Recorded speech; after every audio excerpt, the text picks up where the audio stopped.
Cybersecurity Today is brought to you by the generous support of our sponsor, Beauceron Security. You can get their 2024 State of Cybersecurity Awareness Report at beauceronsecurity.com, and there's a link you can follow in the show notes. Malware hiding in Apache Tomcat servers, 2 new backdoors are found, and more. Welcome to Cybersecurity Today. It's Friday, May 17th, 2024. I'm Howard Solomon, contributing reporter on cybersecurity for TechNewsDay.com. Threat actors are hiding the Kin-Sing malware on Apache Tomcat web servers, according to researchers at Tenable. One of the hiding places is a folder where manual files are stored. Presumably, the threat actors think defenders won't look there. The malware sets up the XMRig cryptominer for mining Monero. Tomcat administrators should make sure their servers are patched and protected with strong passwords to prevent being compromised.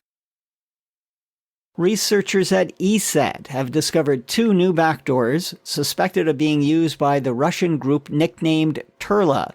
These backdoors have been used for the past 4 years to compromise an unnamed European country's Ministry of Foreign Affairs and 3 of its offices in the Middle East. One backdoor, which ESET calls Lunar Web, is deployed on servers. It uses HTTPS and attempts to blend in by mimicking the traffic of legitimate services, such as Windows Update.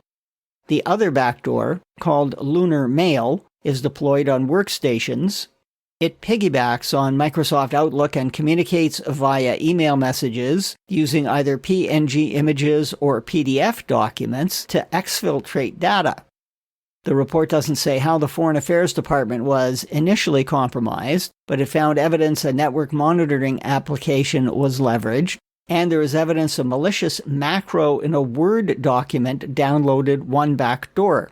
That malicious document may have been delivered by spear phishing. The U.S. has charged 5 people, including an Arizona woman, with being part of a North Korean conspiracy to get spies hired as remote application developers by American companies. The scheme involved stealing the identities of 60 Americans, so 2 spies could pose as people in the U.S. The woman received laptop computers issued by the gullible companies for the supposed new American-based employees. Using the laptops, she made it look like the spies were in the U.S. The State Department said the scheme generated almost $6.8 million for North Korea. The charges should be a wake-up call for American companies and government agencies that want to hire remote IT workers, a Deputy Assistant Attorney General said in a press statement.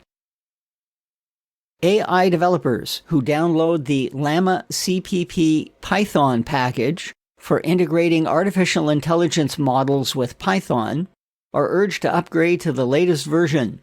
This comes after the discovery of a vulnerability in the package that could allow a hacker to compromise an AI application and do nasty things. According to researchers at Checkmarks, over 6,000 AI models on the Hugging Face platform for downloading code were potentially vulnerable.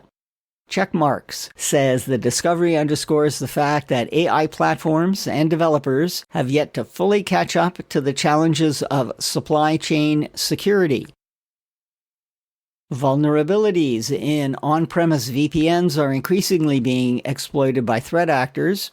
That's why Norway this week urged IT departments to drop virtual private network devices that use Secure Socket Layer Transport Layer Security, or SSL/TLS for short.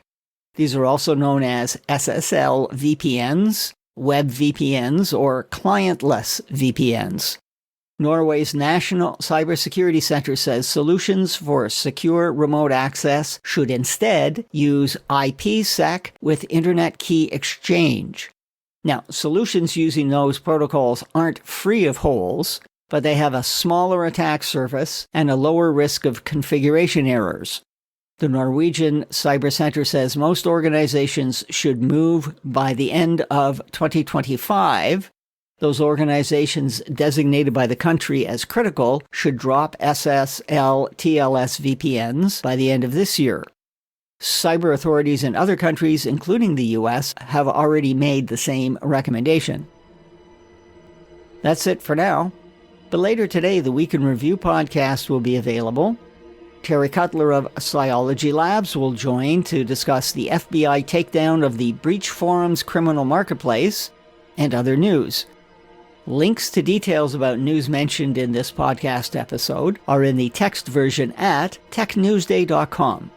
Follow Cybersecurity Today on Apple Podcasts, Spotify, or add us to your flash briefing on your smart speaker.